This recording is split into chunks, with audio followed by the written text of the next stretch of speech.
Okay, let me introduce the members of tonight's panel. I'm David Chambers. I'm a member of the Political Science Department, and I have the distinct honor of being the chair of the IUP Free Speech Project. Seated to my far left is Dr. Gwen Torges. Dr. Torges is also a faculty member in the Political Science Department. She is the content expert for the project and is also a member of the project. Sitting next to her is Keith Stinnette. I introduced Keith just a minute ago. Keith is, are you a senior? Yes. Keith is a senior. I want to get that right because you don't get that right. Keith is a senior kinesiology, health, and sports sciences major. To my far right is Dr. Timothy Moerland. Dr. Moerland is the Provost and Vice President for Academic Affairs at IUP. And sitting to my immediate right is John Wesley Lowery. John chairs the Student Affairs and Higher Education Department and is an expert on higher education policy. And I appreciate each of them for devoting their time to being with us tonight. Let me give you a sense of how I want to proceed. I have prepared a single targeted question for each panel member. So I'll go one at a time and ask my targeted question. Of course, when that panel member has answered that question, I invite any of the other panel members to weigh in as they see fit. At the end of those 4 targeted questions, then I have a series of what I call toss-up questions. I'll just pose a question and invite any member of the panel to speak. I would like this part of our program to last no more than 30 minutes. In fact, if we can keep it to 20 minutes, that might even be better, because I want to preserve enough time to engage with you in conversation, because our real goal over the course of the next academic year is to engage in conversation. So rather than talking at you, I think it's important that we talk together. So the lion's share of our time this evening I would like to spend for audience questions. So let me begin by asking a question of Dr. Moerland. The reason I asked the question of Dr. Moerland first is because he's the one that started us down this path. He called me in the fall of 2017, and he told me that we had a unique opportunity to seize a teachable moment. That statement has stayed with me. And I would like Dr. Moerland to tell us what that statement means to him and how it relates to the process he began in the fall of last year to consider free speech on this campus. Dr. Moerland? Thank you. Maybe begin with a recap of what a teachable moment is. It's something that we've all heard, I suspect, but really, what does it mean? And I think the elements of a teachable moment are something that is unplanned, unscripted. It is also something that provides a unique opportunity for insight, a window of circumstances that really presents a seizable moment to make a point, to illustrate a paradigm, to make a principle come alive. And in this case, of course, that principle is freedom of speech, the guarantee provided by the First Amendment of the United States. As Dr. Chambers said, this was fall of last year, and at that time, the circumstances really brought freedom of speech and infringement of freedom of speech into the consciousness of nearly everyone. Events on the national stage certainly elevated the discourse and the importance of freedom of speech into routine conversation. And I won't go over the events that we were talking about, but I think if you scan your memory, you certainly can recall them. There was a very, very active and acrimonious national debate going on about freedom of speech, availing oneself of freedom of speech on the pro and on the con of whatever side of whatever issue you might be talking about. In addition to the national forum, there were local events, yes, right here at IUP in Indiana, that also brought freedom of speech to our consciousness. It was this coincidence of events that brought the issue to our collective attention. As I studied what was happening both nationally and locally, it became clear that freedom of speech was something that was very, very important and very misunderstood. To characterize it perhaps a little unfairly, I think all too often I heard the expression that freedom of speech is fine as long as it's the speech that I agree with or represents my viewpoint. And how dare you say something that I find offensive? Well, when one gets into freedom of speech in a way that is important to the framers of the Constitution and the amendments to the Constitution, I think it becomes very clear that it's a two-way street. Freedom of speech has to be coupled with a sense of responsibility and respect, and without that, it is a very lopsided statement of an ideal. So, IUP took advantage of the local circumstances, the national circumstances, and we dedicated ourselves to using it as a teachable moment because it is so very important for everyone to understand freedom of speech as an operating principle of our society and as a way to conduct ourselves in day-to-day discourse. Thank you, Dr. Moerland. Okay, let me ask Keith a question now. Keith, as a featured participant in the creation of what I've called our gatekeeping video, because it broadly introduces the topic and focuses attention on some of the issues that we're going to consider importantly over the next academic year, what do you think the central message of the video is to both you and to your fellow students? Sorry. Well, first off, I wanted to say that I was humbled and still continue to be humbled to be asked to be a part of this display. To the students that were a part of this, including myself, I believe that for the most part our central message was that freedom of speech is beautiful. It allows us the right to really say what's on our mind, but as was just stated, freedom of speech is also a two-way street. So if we have the right to speak about the things that we are passionate about, it stands to reason that people that don't necessarily have the same opinion as we do have the right and same protections to speak about what they want to talk about. And it also means that they also have the right to display things that may not necessarily be respectful or in good taste, but they're protected by doing so. So at the end of the day, for those of us who are a part of this, we just wanted to state that, as our buttons say, words are powerful, so they need to be used responsibly. And just because you have the right to say something doesn't mean you should.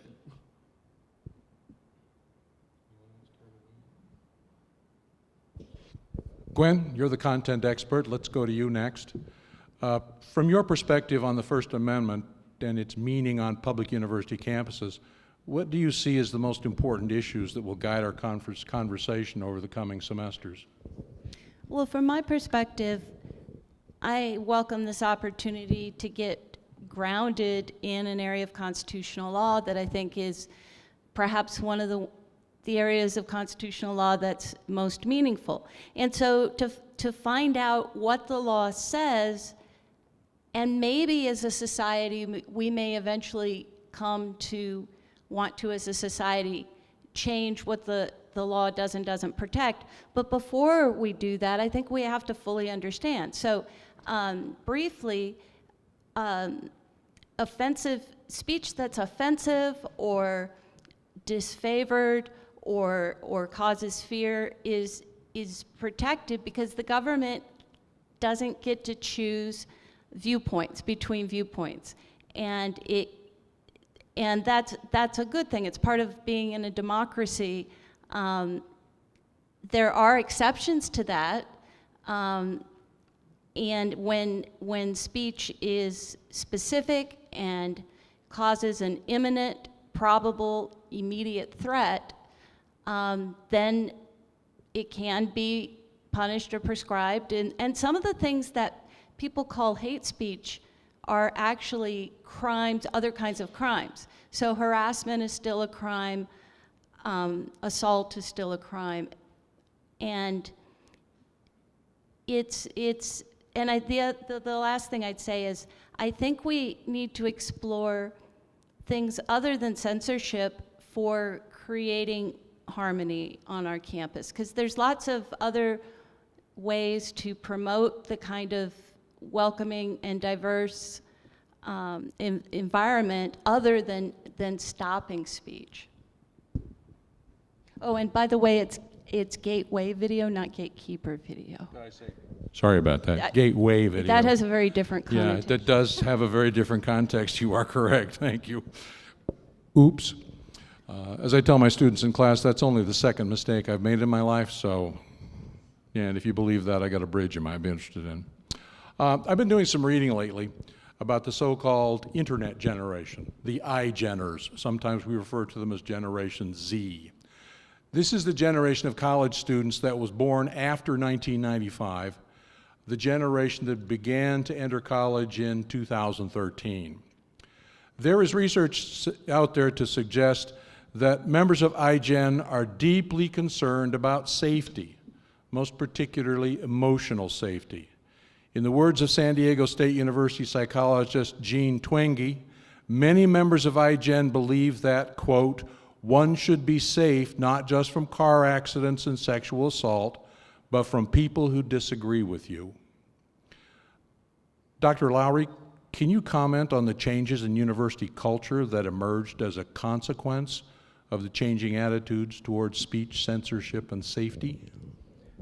One thing I think is important to acknowledge before we begin, often we hear, and there's actually a rich tradition in the United States of talking about college students and how they are not as, insert whatever you want, as they used to be. They don't work as hard, they are, in this case, are thin-skinned and not resistant. The reality is, we have to think about from the beginning that college students and youth in general are what we make them, in that they are shaped by the experiences that their family and society provide them in their youth. It's not somehow that we can just point at them and go, oh look, that's bad, as if we had nothing to do with how they came to be who they are.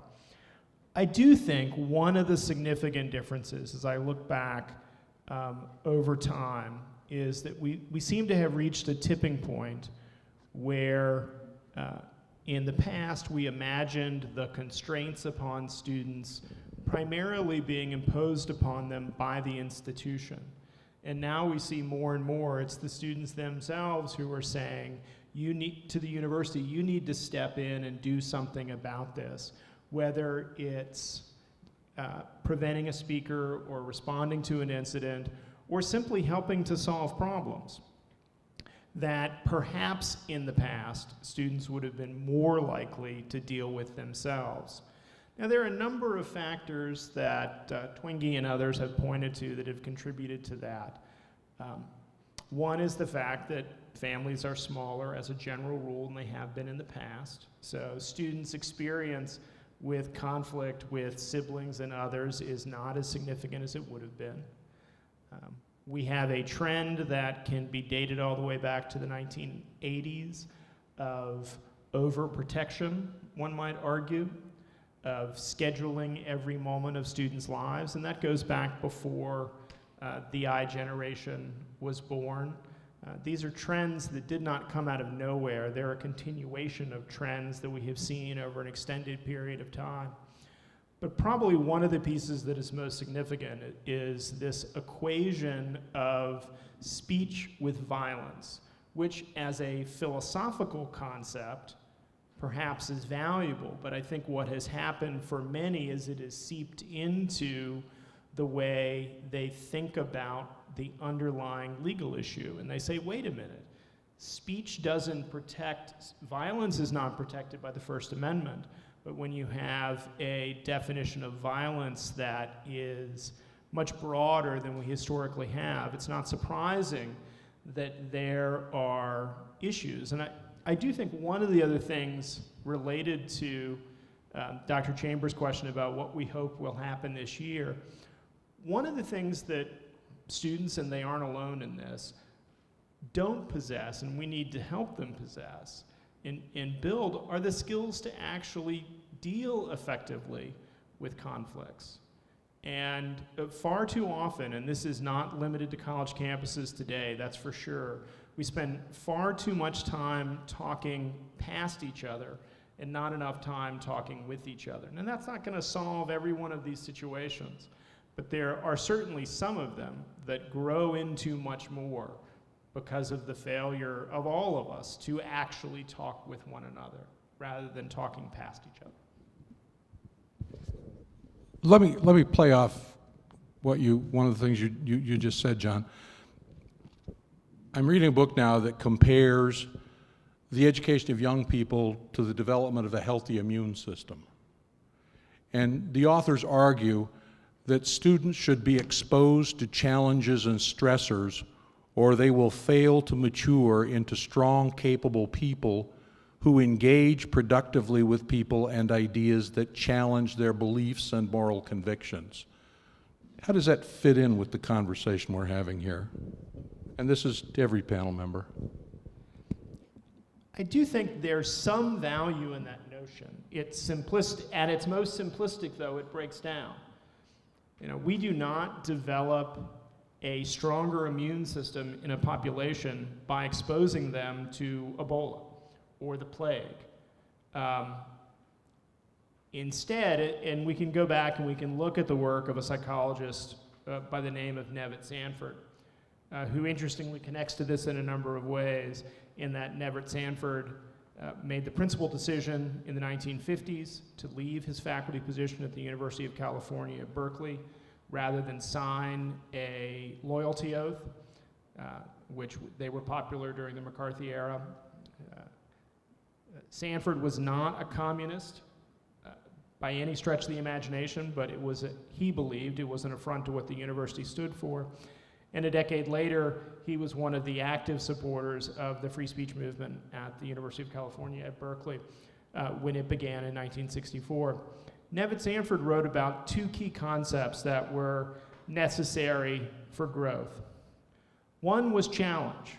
We do, in fact, need to encounter ideas that differ from our own in order to grow. But at the same time, Sanford said there was a second concept, and that was support. How do we provide support to learners so that they can handle the challenges that are put before them?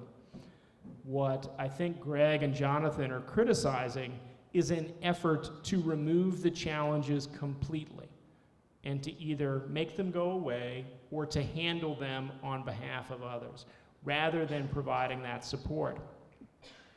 Because the concern is, with too much support or no challenge at all, students simply don't grow. And that's not just students, that's humans.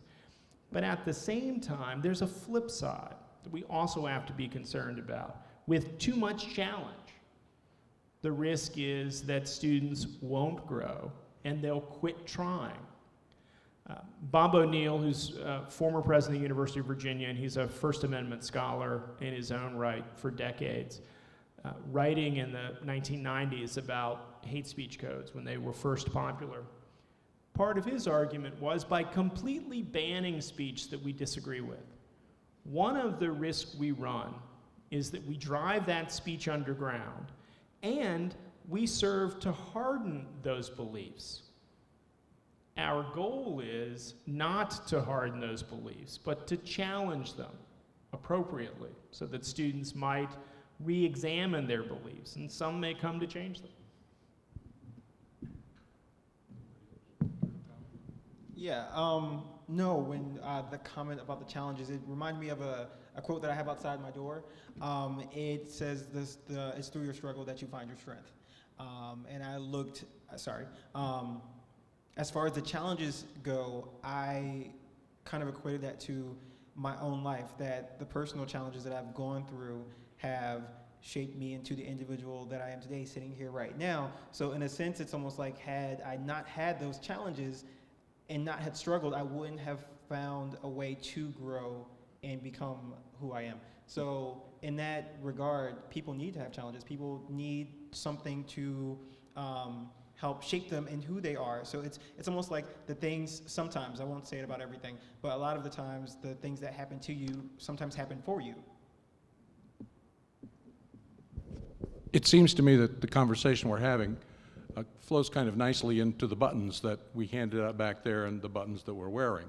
Words, used responsibly. So when both John and Keith talk about the balance between challenge and support, I'm wondering if that is what these buttons mean, if that is what we are going to attempt to do over the course of the next academic year. Panelists? Yeah, I think sometimes people, when we're talking about the protection of free speech, people think, well, those judges must not fully understand that psychic harms are real. And that's not it at all. When judges are protecting even obnoxious, very hurtful speech, there's an acknowledgement that speech is powerful. I mean, it's precisely why we want to protect it, because speech does have the capacity to change us and influence us. And in fact, in 2011, the Supreme Court issued an opinion in Snyder versus Phelps in which the most obnoxious speech was protected, and that was a group from the Westboro Baptist Church who believe, well, a lot of things, but they picket funerals, and they were picketing funerals of soldiers that had been killed in Iraq and Afghanistan as a chance to get their message out, and they'd have signs that said things like, God hates fags, and thank God for 9/11 because the U.S. is getting its comeuppance. And in talking about why they were going to defend even that speech against a father who had to face having his son's funeral picketed, the court said, speech is powerful. It can stir people to action, move them to tears of both joy and sorrow, and, as it did here, inflict great pain. We cannot react to that pain by punishing the speaker. As a nation, we have chosen a different course to protect even the hurtful speech on public issues to ensure that we do not stifle public debate. And so there is an acknowledgement that this does have a cost to it, but over time, as a society, we've decided that it's worth that cost, although again, we have that power, which means that one of the things as a society, we need to learn to practice self-restraint because we don't want somebody else doing that for us.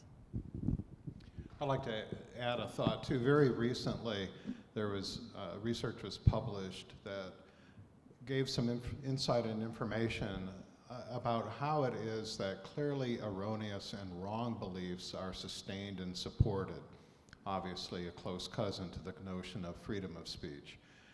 The actual context here were an examination of the support systems that permit people to maintain that the earth is flat, literally the flat earthers. What they find is that it is sustaining a belief like that is a function of the immediate support circle. In other words, this is the type of attitude that is propagated when ideas are not challenged. So this is by way of introducing, at least in my mind, another reason why it is so important for free speech to go forward without putting free speech into the public forum, therefore having the opportunity for it to be tested and challenged. It is an opportunity for it to grow unchecked. So even though someone's free speech may be uncomfortable, abhorrent to us, it is a very necessary part of the process that helps naturally correct the human adoption of ideas and ideals. Also, this summer, I had the privilege of being a part of the committee for the new reporting and response mechanism that was put in place on campus. And as I was sitting around the table with so many other people who are leaders in departments on this campus, and we were talking about freedom of speech. It occurred to me, well, after someone had made the comment of saying that a lot of students are leaving high school without knowing what freedom of speech is. And I really had to stop for a second and think, do I remember being taught what freedom of speech is? And while I do, I really think it was just kind of glossed over. I think in American history, we just talked about it, and it was just like, it was with everything else, and it was on your test at the end of the week, and we moved on. And now, you know, as a college student, when I watched a video that Gwen made about what freedom of speech is, I thought if this is the first time that I'm seeing this, then I know there are a ton of students at this university who have never seen these videos. So I thought if we're going to have these type of discussions, we should probably teach the campus what freedom of speech is and what it is not. That way they're better equipped to combat conversations and vocabulary and whatnot that aren't freedom of speech. So to, I don't know, just empower the student body to be able to deal with what hate speech is. But yeah, no, that's what was important to me, that education conversation. I do think one of the mistakes that we made in American higher education in recent years, and in their recent book, Free Speech on Campus, Erwin Cherminsky and his co-author, whose name I'm forgetting at the moment, make the argument, and it's an important one, that one of the reasons that many students are frustrated by our response to racist and intolerant speech on campus is that the only time we talk about the First Amendment and why it's important on campus is when we are defending speech that we don't agree with when an incident occurs. And that's part of the point of this year's activities, to not wait until something happens to talk about why freedom of speech is important, why freedom of expression is important, why freedom of inquiry is important in American higher education. And to try to solve one of the mistakes that we've made in the past, that we don't find a reason to talk about it until we're defending someone's right to speak and to say something that we ourselves don't agree with. And to my mind, that goes right back to the essence of the teachable moment. I mean, rather than waiting until clearly recognizing that some things have happened, but rather than waiting until something truly breaks down, to actually move in a proactive direction to try and address it beforehand. Let's talk about it now so that then we're not totally at sea with some of these concepts. No, I was just going to agree, and I was just going to add that it's so hard, it's so difficult, because when someone says something that's in opposition to what you believe and what you value, you feel attacked, and you feel threatened, you feel triggered, and you want to, you know, call them every name in the book. And I mean, it's not necessarily wrong to feel that way, it's just a matter if you do it or not. But then at the same time, it's also educating people what's the difference between someone being rude and someone being discriminative. Because if someone, a lot of the time, someone will disagree with what you're saying, and then automatically you just think, well, you're a racist, or you're a fascist. And that's not the case. They just have a different opinion than what you have. They're not necessarily part of a specific category of people. I have lots more questions to ask, but I think what I'd like to do is open it up for some audience questions. Let me ask people who know more about microphones than I do. If I take this microphone and rove freely through the crowd, is that going to be a problem? I'm seeing a thumbs up, so I'm going to assume that gives me leave to do exactly that. So let me act out my fondest dreams and play talk show host. And if you believe that represents my fondest dreams, I really need to have Oprah needs to a watch discussion out. of my dreams. Questions? Oh, come on, you've got them. Excellent. All it takes is one person to get the ball rolling.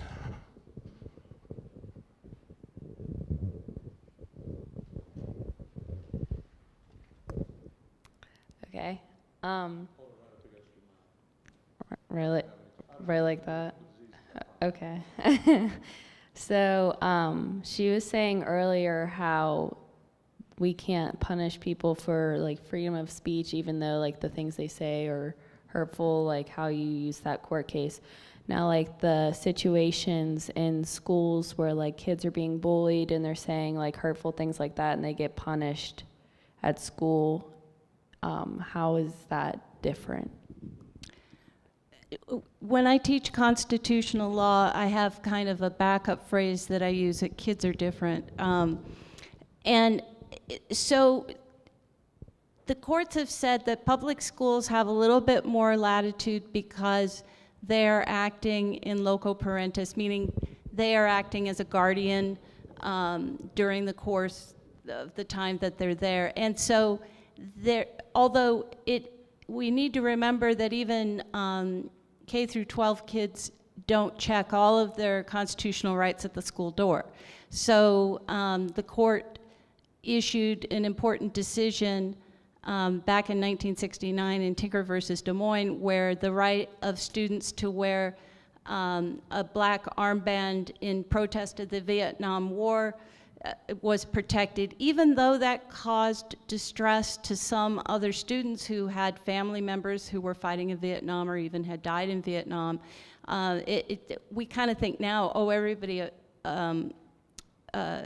objected to Vietnam. That wasn't true, but the court said, you know, there are some rights, as long as it's not substantially interfering with the primary purpose, which is education in that case. And so they've said bullying, especially in an environment with kids, can substantially interfere with that primary purpose.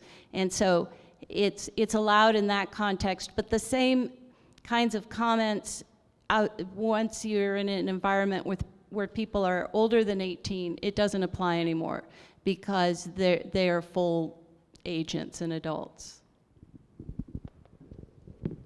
Someone else. I think the other dimension that comes into play there is it's similar to harassment in the sense that there can come a point where a pattern of speech crosses a threshold, and although it's still only spoken words, it has crossed a threshold and no longer enjoys protection under the First Amendment in the same way that what under the First Amendment we would call true threats don't enjoy protection under the First Amendment, but it's very difficult to describe in advance what that looks like, because particularly once you get out of K through 12 education, it is a much higher bar to get over before that threshold is crossed.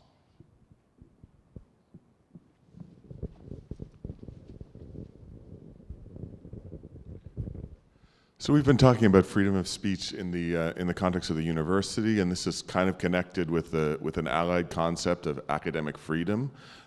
And when we think about both of these concepts, sometimes there's a focus on like whether we allow some individual to exercise his or her freedom. Like they want to do something which we might find objectionable or problematic, but well, I guess the Constitution says, or a contract or a CBA says that's permissible, so we're going to grit our teeth and bear it and have to put up with this this kind of experience that we might otherwise want to shelter ourselves from, or we might want to censor, or some other way make it disappear. I was wondering if one or more of the panelists might want to speak to some of the kind of broader sort of benefits. What would the university be like if 100 years ago we had just decided, well, let's not practice free speech in this sphere. Let's not indulge people in academic freedom. Let's kind of let's set those aside, because I think there might be some broader. I mean, obviously, it's a pretty powerful argument to say, well, the Constitution guarantees this, so you can kind of end the argument there. Whether you like it or not, we've got this constitutional amendment, but it seems like it makes it maybe emphasis might be a way to understand even the broader and more historically influential importance, to think about some of the things that we might not experience today in the university, maybe kinds of opportunities, maybe kinds of equality that we might not have achieved as a society if we hadn't tolerated some of those ugly moments of difficult conversations. That's an interesting point, and John Lowery mentioned it a moment ago in one of his responses.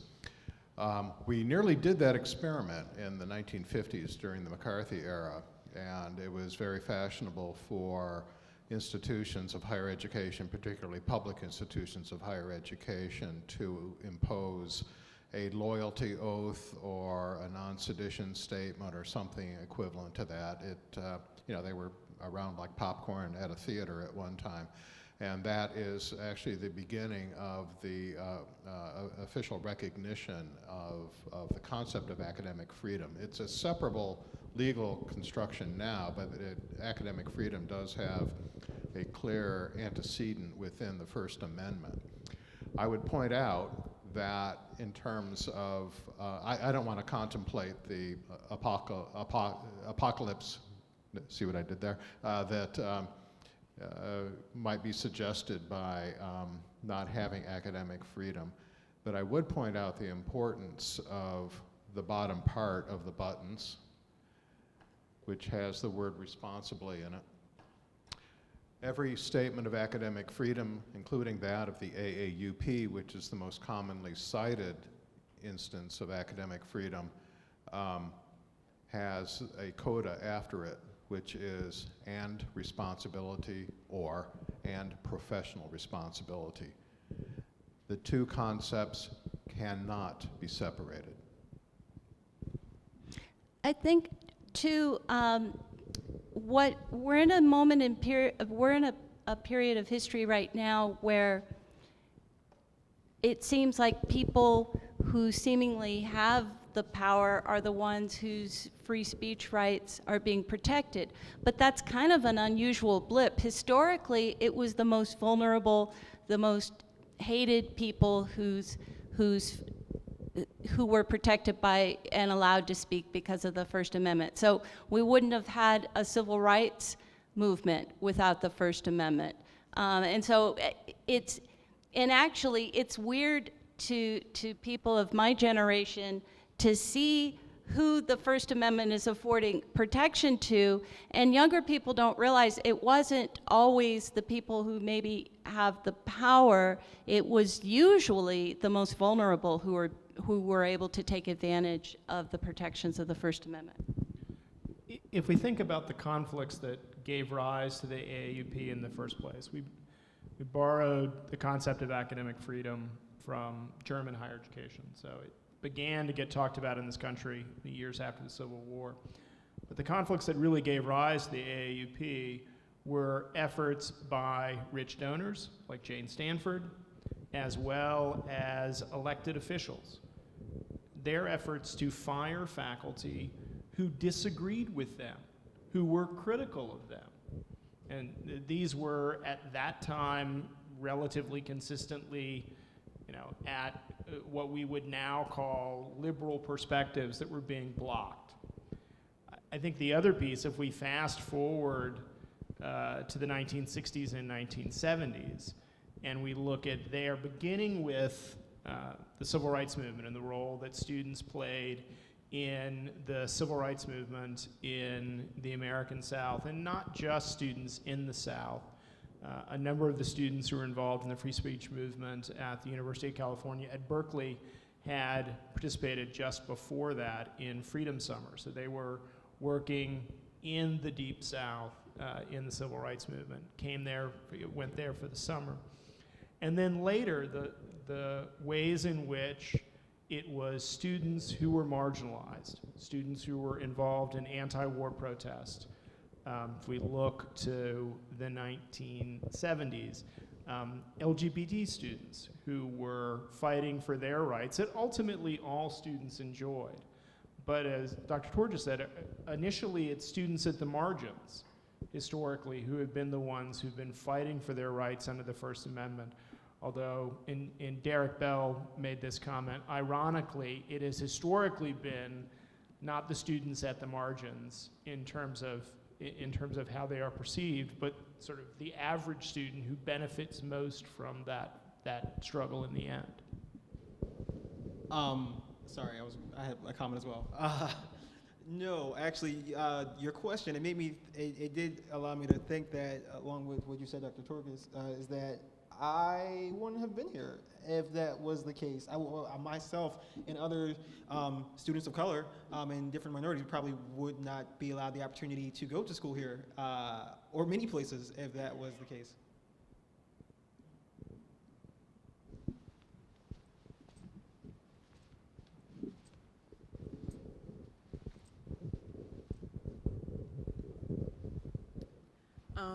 As you said before, about there being like lack of education on what can be said and what shouldn't be said and things like that. So I just feel like people are coming out of high schools and exposed to the real world and not really knowing how to approach people, or feeling like what they say can be offensive to other people and things like that, which I kind of feel like is being thrown on people like me who know like you shouldn't say certain things to people or things like that. And which brings me to something that we went over in English class, talking about the slippery rock or slippery slope, I'm sorry, where basically it's like, so what if there was a limitation put on speech?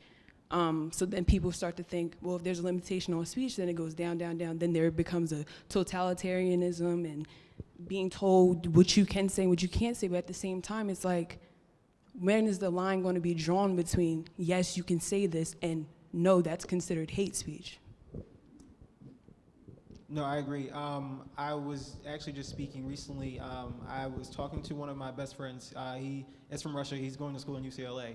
And when I told him that I was asked to be a part of this panel, he expressed how important of a topic this was to him. And I asked why. He said, because you don't know what it's like to live in a country that doesn't allow you to have free speech. And I just thought, oh, wait, no, like, go, like, elaborate on that for me, please. And realistically, he just said, dude, we can't post things on Facebook without threat of being arrested. Like, you have the ability to criticize your leaders and it'd be okay. You can say something wrong in Russia, where he's from, and the cops are at your door, if that even. And that's so foreign to me. It's almost like it's shell shocking. So I agree. Over the past summer, when I was educating myself on freedom of speech and hate speech and just how cyclical it all is, I thought, so where is the line? You know, it's like someone can call you fat, and that person is just a jerk. But if they keep saying it over and over again, then it becomes harassment. But how many times is too many times? Like, where is that line? It is blurry, and no, I agree. There should be some type of limit, you know.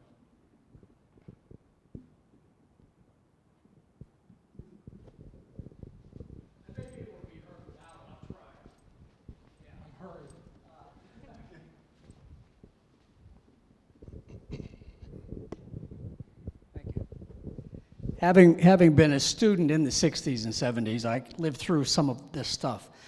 And I was trying to remember who said it. I think it was Justice Brandeis that talked about the response to speech you don't like is more speech. That's a paraphrase, but the best thing to do is not to enforce silence, but to use your voice and speak out about what you think it should be. So how on our campus can we not stifle the thought, but help us find our voice so that we can counter the thought with one of our own? I think that's a great question. So as you said, instead of getting rid of the ideas that we don't like by stifling speech, it's better to have more speech. So I can say, you know what, that idea I think is wrong, and here are my reasons why. And we can also, another thing we can do is we can empower each other, our students, how to speak their own voice, and train people to say, if you don't agree with this, here's how you can argue and advocate for yourself. Education, and to learn about self-restraint, and maybe some of the two most powerful words that we could use when we realize that something we've said maybe innocently has some sort of connotation that hurts somebody. We can listen and say, I'm sorry, you know, and that's good to know. I'll try again. So I think by talking more, I think sometimes we don't even realize why that something was hurtful to someone. And talking more and learning how to talk and learning how to do it respectfully. It's okay to disagree with people and still like them.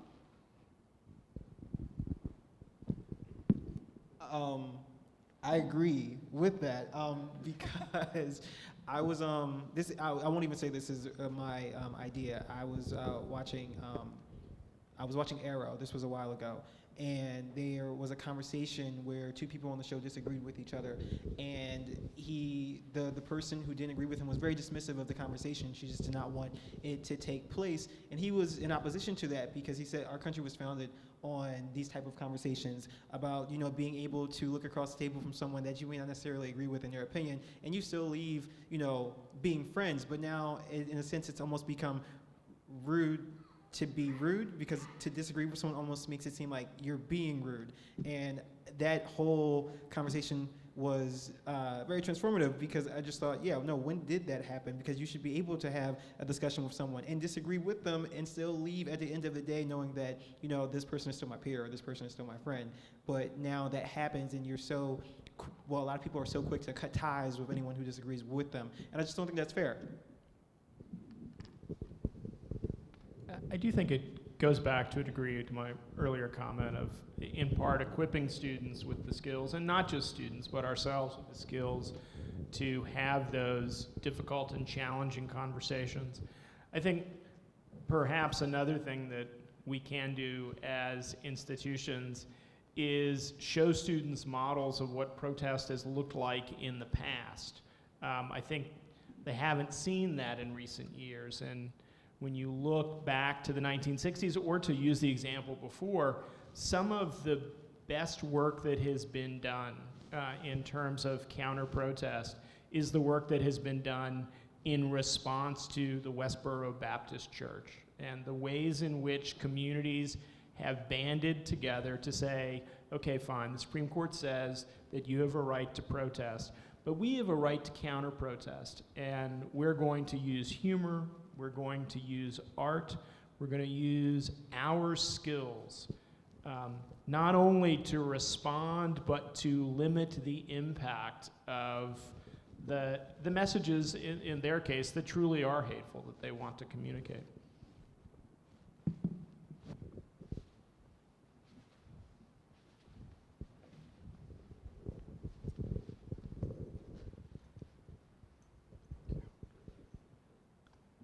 My question would be towards what you said and what you said, but more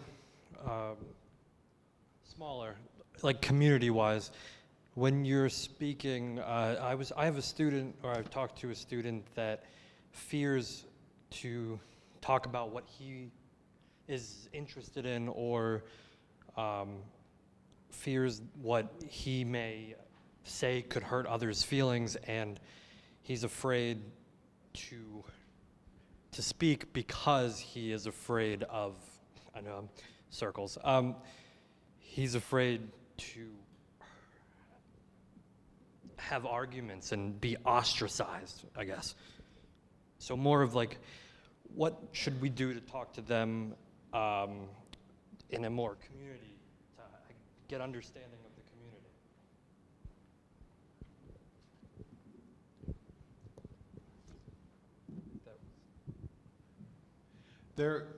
There is a danger or a threat in our current atmosphere. It seems like all too readily a statement of belief or a statement of position is automatically countered by, oh, that makes me uncomfortable. And I think it is very important for us to separate the freedom to state something, exercise our freedom of speech, from the freedom to be offended, which does not exist. There is no guarantee that we will never be offended by something. And I think if you parse it that way, it can start to unpack some of this dialogue that is jammed up and so necessary for growth, both personally and academically.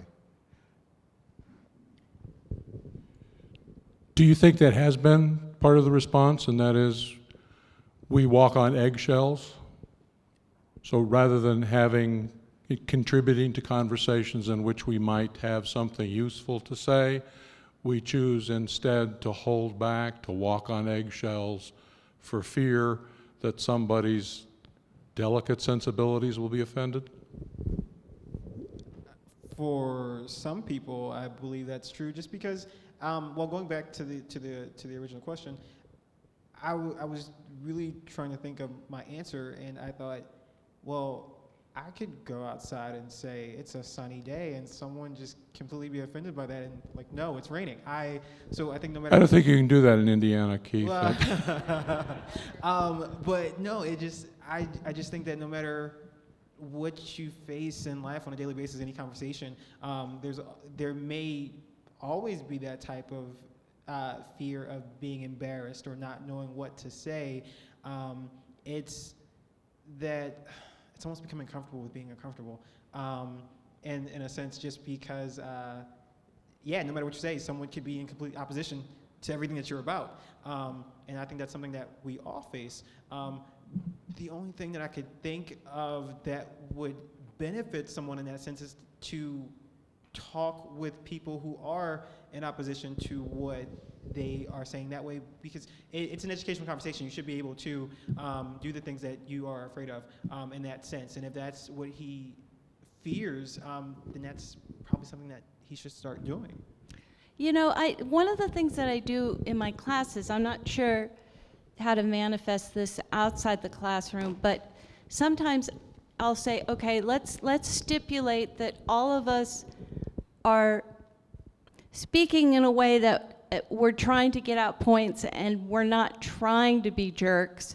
And if somebody says something then that could be perceived that way, if we go into it with a spirit of, okay, I know they're not trying to be a jerk, so maybe just describe, I know you're a good heart, you know, so I think sometimes students have softened up enough to say, you know, well, here's what I think, and somebody says, okay, I kind of hear that in a new way, and here's why I react sometimes really badly to that. So I think if you just give them the permission to say, we're going to together assume for this moment that you are coming from a place of just expressing and not trying to hurt, even though it might come out that way. But outside the classroom, I don't know. I think that's a great question. I also think that one of the things that we do on my staff was that, because when I'm a community assistant on campus, and when you're working with a new staff of people, one of the tools that we decided to talk about was how everyone handles feedback differently, because how I like to be confronted or would prefer to be confronted about something that I did wrong may not be the same case for you. You may want me to be direct with you while someone else may want me to say, you're doing a great job, or a compliment sandwich. And for me, I always like to be asked the question, well, have you ever considered this way? Not just abruptly someone saying I did something wrong, because I'm just like, I'll feel like I'm attacked, and I'm like, stop, pineapples, we're done. But if you ask someone, if you phrase it as a question, well, have you ever considered trying this way, in relation to the student who feels uncomfortable having those type of conversations, I just thought that that type of question allows the person who's being asked to reflect on their own personal experiences and think, oh, well, maybe I have not considered it this way. Maybe that would be a good option for me. And yeah, no, that's just what came to mind, because I can only speak from my own personal experiences with doing things that, with having those type of conversations. And it made me think of being in Spanish 201, where you're being forced to speak Spanish and you know you're not ready to speak Spanish yet. But if you don't speak Spanish, you're going to get points off your grade, and you're like, crap, now I have to do this. And I don't feel comfortable, but I don't want to get an F. So just taking a leap of faith and building your wings on the way down.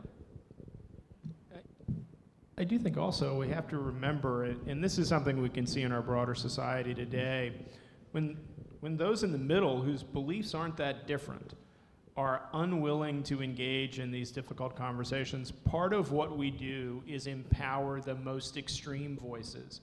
And that's how we end up with Milo getting his 6 months of fame and getting invited to campus because he was willing to say the most extreme thing that would come into his head.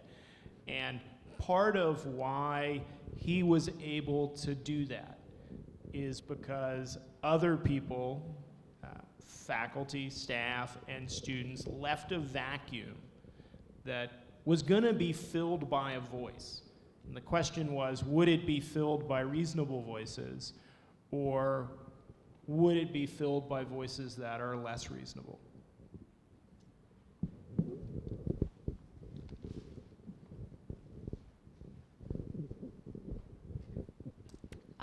So a couple months ago, I saw a story on the news about this baker that refused to make a cake for someone that was having a gay marriage. And it made the news, it made major headlines, and I remember seeing that he defended himself by saying, well, it's my free speech, I can turn people away. And I think I remember it being like okay, like people said, okay, that is his free speech, whatever. But I know that I'm going into a profession that we've been coached ever since I had my first major class that, ethics, you can't turn people away. Like, I'm going to be a speech language pathologist, and if someone came in and they happen to be gay or they happen to have different religious views than I have, I can't just say, well, I'm not treating you, like, go somewhere else. So I guess my question is, how can we see that kind of stuff on the news and, I guess, like, remain ethical in the workplace but still have free speech going on too? Sure, and a Masterpiece Cake shop versus Colorado Civil Rights Commission. Yeah, that was a tough case because he was not coming from a place he felt of hate. And he seemed to be a sincere guy. He was willing to give up. He quit selling wedding cakes in order to comply with the law and took a hit. In that case, they said that it was a decision that was, that's not what you asked. How do we do it when we see it on the news? I think we educate ourselves about that case to see, is it really as simple as it seems? And it never is.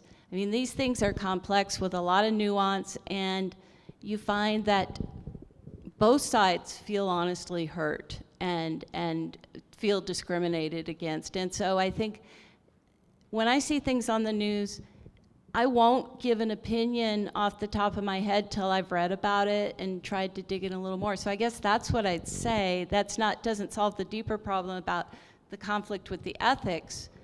But I think just look into it, and it's usually more complicated than the news would lead us to believe. And I think that's particularly true of that case, because the Supreme Court did what it often does, which is avoid the big question and answer the small question. And the small question they answered in the Masterpiece Cake case had to do with whether or not the way in which the Colorado Civil Rights Commission handled his claim discriminated against him on the basis of religion.